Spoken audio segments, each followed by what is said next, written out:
अस्सलाम वालेकुम। Welcome to my channel मेरे घर के पकवान। आज मैं आप लोग के लिए एक डिफरेंट सी रेसिपी लाई हूँ। तो आप ये कह रहे होंगे कि सिस्टर आप तो रोज़ाना ही कबाब ही लेकर आती, कबाब कितनी दफ़ा बताएंगी, यही सोच रहे होंगे ना आप लोग। मगर नहीं जनाब, ये ज़रा डिफरेंट स्टाइल के कबाब हैं। कबाब की रेसिपी तो लाई हूँ मैं आपके लिए, मगर जी ये अलग किस्म के कबाब हैं। आप सोच भी नहीं सकते ये किस टाइप के कबाब हैं। बड़े मज़ेदार से हैं, बड़ी यूनिक सी रेसिपी है। तो आप लोग देखते जाएं मेरे साथ साथ, बस देखें किस टाइप के कबाब हैं। मैं आपसे एक नई किस्म की रेसिपी शेयर कर रही हूँ। अब जब तक गैस कीजिए कि ये कबाब किसके हैं, क्योंकि मैं तो बहुत 2-3 दफ़ा आपको कबाब की रेसिपी बता चुकी हूँ। अब फिर लेकर आई हूँ तो आप लोग सोच रहे होंगे ना जनाब। तो ये देखें, ये है क्या, ये है तुरई के छिलके। तो तुरई के छिलके फेंकने वाले नहीं होते, इसका इस्तेमाल मैं आज बता रही हूँ आपको कि कितना मज़ेदार सा इस्तेमाल है इसका। तो ये आधा किलो लौकी के तुरई के छिलके हैं। इसी तरह से लौकी के छिलके भी बड़े कारआमद होते हैं। सब्जियों के छिलकों में और फ्रूट के छिलकों में बड़े विटामिन्स होते हैं। तो ये मैंने आधा किलो लौकी के छिलके, तुरई के छिलके धोकर वॉश करके रख लिए हैं। लंबे लंबे पीस करने, बहुत ज़्यादा लंबे जो हैं उनको हाफ़ कर दीजिए। तो अब एक साइड पे रखकर अब ये मैंने ले ली है 1 पाव चने की दाल। चने की दाल में वैसे भी कंकर होते नहीं हैं, मगर फिर भी बीन लेना बेहतर होता है कि अच्छी तरह से देख लिया जाए कि अगर कंकर आ जाए मुंह में तो सारा किरकिरा हो जाता है मज़ा। फिर चाहे कितनी अच्छी चीज़ बनी हुई हो, मज़े की नहीं लगती। तो बीन लेते हैं चने की दाल को, अच्छी तरह से देख लेते हैं कि कोई कंकर वगैरह तो नहीं है। अब इसको क्या करते हैं, इसको वॉश कर लेते हैं पानी से। 3-4 पानी से मैं वॉश करती हूँ, ये मेरी आदत है। तो मुझे सेटिस्फाई मैं इसी से ही होती हूँ। तो मैं 3-4 पानी से ये दाल धो लूँगी अच्छी तरह से मल के, ताकि इसमें डस्ट वगैरह भी होता है। दुकान पे पड़ी रहती है दाल तो डस्ट वगैरह भी होता है। तो मैं कह रही थी कि फ्रूट और सब्ज़ी के छिलकों में विटामिन्स होते हैं, इसको क्यों फेंकें भाई, नहीं फेंकना, हमें इस्तेमाल करना है। और इसके कबाब वाकई में इतने मज़ेदार होंगे कि कोई गैस ही नहीं कर पाएगा कि किसके बीफ के कबाब जैसा जायका लगेगा। तो आप ट्राई ज़रूर कीजिएगा और मेरी वीडियो को एंड तक ज़रूर देखिएगा। अगर अच्छी लगे तो लाइक कर दीजिएगा और मेरे चैनल मेरे घर के पकवान को सब्सक्राइब तो आप कर ही दें, क्योंकि और जिन्होंने सब्सक्राइब किया हुआ है नवाज, बड़ी इल्तिजा से आपसे इल्तिमास है कि आप मेरी वीडियो को एक दफ़ा तो ज़रूर देख लीजिएगा, बड़ा अच्छा लगेगा मुझे। बड़ी मेहरबानी आपकी, आप लोगों ने मुझे बड़ी नवाजिश है, मैं आपकी शुक्रगुज़ार हूँ।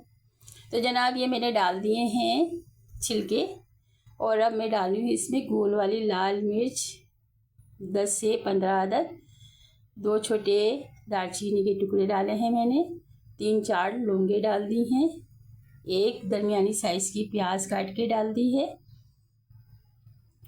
ये बड़ी इलायची है, एक बड़ी इलायची डाल दी है, और ये देखें 2 छोटे छोटे दालचीनी के टुकड़े डाल दिए हैं मैंने। और अब ये है काली मिर्च 10 से 12 अदद, 12 दाने काली मिर्च के डाल देंगे इसके अंदर। ये तो गरम मसाला हो गया, खड़ा गरम मसाला डालना ज़रूरी होता है कबाब में। अगर हम गरम मसाला ना डालें और गरम मसाले की खुशबू ना आए तो मज़ा ही नहीं आता, तो इसमें डालना ज़रूरी है। तो अब ये देखिए ये चीज़ें मैंने डाल दी हैं। इसमें अदरक लहसुन भी पड़ेगा। तो प्याज तो एक गिरा मैंने ये छोटी वाली वो तो डाल दी है आपके सामने। अब इसको देख लेते हैं। ये अदरक लहसुन का पेस्ट है, 2 टेबल स्पून के करीब मैंने अदरक लहसुन का पेस्ट इसमें शामिल कर दिया है, और एक छोटी दरमियानी साइज़ की प्याज भी डाल दी है काट कर। और अब इसमें डालेंगे, क्या डालेंगे, ज़ीरा डालेंगे जनाब, क्योंकि ज़ीरा तो हमने डालना भूल गए थे। तो ज़ीरा, सफ़ेद ज़ीरा भी डाल देते हैं इसके अंदर। और इसमें डालेंगे 1 गिलास पानी। ज़्यादा पानी नहीं डालना क्योंकि छिलकों का पानी ऑलरेडी छूटेगा, निकलेगा तो दाल पतली हो जाएगी और कबाब सही से नहीं बनेंगे। तो पानी आप देखिएगा कि कम ही डालें, क्योंकि मैंने दाल 1 पाव ली है और आधा किलो छिलके हैं, तुरई के छिलके। इसके अंदर रेशा सा होता है ना, तो वो बड़े मज़ेदार से कबाब बनते हैं। देखें अभी मैंने इसको चूल्हे पे चढ़ा दिया है और ढक कर रख दिया है। अब 15 से 10-15 मिनट के लिए मैं इसको ऐसे ही रख दूँगी, फ्लेम तेज़ करके, ताकि स्टीम बन जाए। जब स्टीम बन जाएगी तो फिर मैं थोड़ी सी स्लो कर दूँगी आँच। तो ये देखें अब मैंने इसके अंदर डाला है नमक। नमक तो मैंने डाला नहीं था क्योंकि दाल में मैं नमक बाद में डालती हूँ, क्योंकि ज़रा जल्दी गल जाती है दाल। अगर आप साथ में डाल दो तो थोड़ा देर लगती है दाल गलने में। अब ये देखें तकरीबन दाल तैयार ही है, क्योंकि मैंने पानी बहुत कम डाला है तो स्लो आंच पे रख दिया है। अब ये देखें डन हो चुकी है दाल, मैंने उतार ली है। थोड़ी सी सख्त दाल इसलिए रखी है क्योंकि छिलके जब हम पीसेंगे ना सिलबेस पे, तो वो जो छिलकों का वो मॉइस्चराइज होता है ना, वो इसमें दाल में शामिल हो जाएगा। अगर हम पहले से दाल पतली रखेंगे तो वो अजीब सा हो जाएगा, कबाब नहीं बनेंगे फिर। तो देखें अब ये हरा मसाला सेट कर लेते हैं कि इसमें कबाबों में क्या क्या गरम हरा मसाला डालने वाली हूँ मैं। तो इसमें आधी गड्डी के करीब मैंने ले लिया है हरा धनिया, और हरी मिर्चें तो डालना ज़रूरी होता है। ये तो आप लोगों को मालूम ही है कि कबाबों में हरा धनिया हरी मिर्चें ना पड़ें तो खुशबू नहीं आती भाई, क्योंकि कबाबों की खुशबू हरा धनिया, हरी मिर्च और प्याज से आती है और अदरक से आती है। तो हरा मसाला तो ये लाजमी होता है। 1 छोटा पीस अदरक का भी ले लूँगी मैं, और 2 दरमियानी साइज़ की प्याज भी लेना है, जो मैं इस वक्त स्किप कर दी है, मैंने याद ही नहीं रहा, भूल गई। तो वो मैंने काटी है तो वो शामिल करूँगी। ये देखिए मैंने सिल पे पीस ली है दाल, कितनी अच्छी सी दाल पिस गई है। अब ये एक बड़े ट्रे में मैंने निकाल लिए दाल को। अब इसमें मैं हरा मसाला शामिल करूँगी। ये देखिए प्याज मैंने बारीक चॉप करी है, 2 दरमियानी साइज़ की प्याज। जो है कबाबों में हरा धनिया, हरी मिर्चें, अदरक और प्याज ना डाला जाए तो खुशबू ही नहीं आती, तो बड़ा मज़ेदार सी खुशबू आती है। तो ये मैंने इसमें अच्छी तरह से साफ़ करके, देखें मैं सारा एक एक कटोरे में से, बाउल में से एक एक ज़र्रा निकाल के मैं डाल देती हूँ। तो अब ये मैंने हरा मसाला तो दाल में डाल दिया है और हाथों को अपने अच्छी तरह से धो लिया है, क्योंकि हाथों को धोए बगैर तो काम ही नहीं करती हूँ मैं। मिनट में मेरी आदत है हाथ धोने की। दूसरी बात ये है कबाब हों या कोफ्ते, हाथों के बगैर अच्छी तरह मिक्स नहीं होते। अब आप लोग किस तरह करते हैं ये तो आप लोग जाने, मगर मैं हाथों के बगैर करती हूँ। हाथों से अच्छी तरह मिक्स हो जाते हैं, स्पून से नहीं होता। तो अब मैंने इस वक्त इसमें डाल दिया है पिसा हुआ थोड़ा सा गरम मसाला,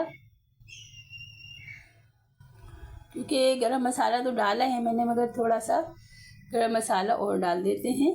और ये मैंने डाल दिया है पिसा हुआ कुटा हुआ धनिया, थोड़ा सा कुटा हुआ धनिया और गरम मसाला पिसा हुआ, वो भी मैंने इसमें शामिल कर लिया। थोड़ा सा नमक चेक कर लेते हैं कि नमक ज़्यादा तो नहीं है, ज़्यादा कम तो नहीं है। अगर कम है तो थोड़ा सा और डाल लेते हैं। तो मैं ऐसे ही करती हूँ, अगर नहीं करें तो फिर पूरा सारा रेसिपी ख़राब हो जाती है। चख लेती हूँ मैं नमक न कि इस तरह से सही है कि नहीं है। तो देखें ये हो गया, मुझे सही लग रहा है तकरीबन। तो अब ये है अंडा, 1 अंडा। मैं जो हूँ आप लोगों को एक अपनी ट्रिक बता रही हूँ। ये टिप है कि मैं अंडा अंदर ही डालती हूँ। आमेज़ा जो तैयार करती हूँ ना मैं कबाब का, अंडा फेंट कर मैं उसी में ही शामिल करती हूँ। मैं ऊपर से अंडे में डिप करके कबाब नहीं तलती। तो आप इस तरह से करके देखिएगा, बड़े क्रिस्पी और बड़े मज़ेदार से कबाब बनते हैं और तले भी बड़े अच्छे जाते हैं और देखने में भी बड़े अच्छे लगते हैं। तो मैं इसी तरह ही करती हूँ। ये देखिए ऐसे थोड़ा थोड़ा करके डालेंगे ना अंडा, तो फिर देखते जाएंगे कितनी ज़रूरत है। अगर और ज़रूरत होगी तो फिर और पूरा डाल देंगे, और अगर हम एक साथ पूरा डाल दें तो वो पतला हो जाएगा, ज़रूरत नहीं है अगर इतनी आमेज़े को। और हमने डाल दिया है पूरा अंडा, तो जनाब क्या होने वाला है, पतला हो जाएगा, भी पकोड़े तले जाएंगे। तो इसलिए थोड़ा थोड़ा करके डालें, पूरा एक साथ नहीं डालिएगा। अब ये देखें, अच्छी तरह से मैंने हाथों को वॉश कर लिया था, और इसी तरह मिलाना पड़ता है। अब बाज़ लोग इसको अगर गंदा घी कहेंगे तो भाई उनकी अपनी सोच है, क्योंकि पकाने वाला हर शख्स, चाहे वो लेडीज़ हो जेंट्स, उसको पता है कबाब हो कोफ्ते हों, हाथों के बगैर नहीं, हाथों से ही अच्छी तरह मिक्स होते हैं और इसी तरह ही मिक्स किया जाता है। अब ग्लव्स नहीं पहनती मैं, ग्लव्स में अच्छी तरह नहीं कंफर्टेबल महसूस नहीं करती मैं। हाथों को अच्छी तरह से मैंने वॉश कर लिया, और वैसे मेरी आदत है हाथों को मैं वॉश करके ही, और मिनट भी करती हूँ। और मैंने टॉवल रखा हुआ है अपने किचन में, मिनट पे हाथ धोती हूँ और मिनट पे पोंछना पड़ता है मुझे। तो जनाब ये देखें, अब ये अभी मैंने आपको फिर दोबारा हाथ दिखाया ना, मैंने फिर दोबारा धोया था और टॉवल से साफ़ किया था, ये मेरी आदत है। तो देखें, अब ये कबाब की टिक्कियाँ जैसे आप लोग जिस तरह जितनी बड़ी बनाते हैं उतनी तरह बड़ी बना लीजिए।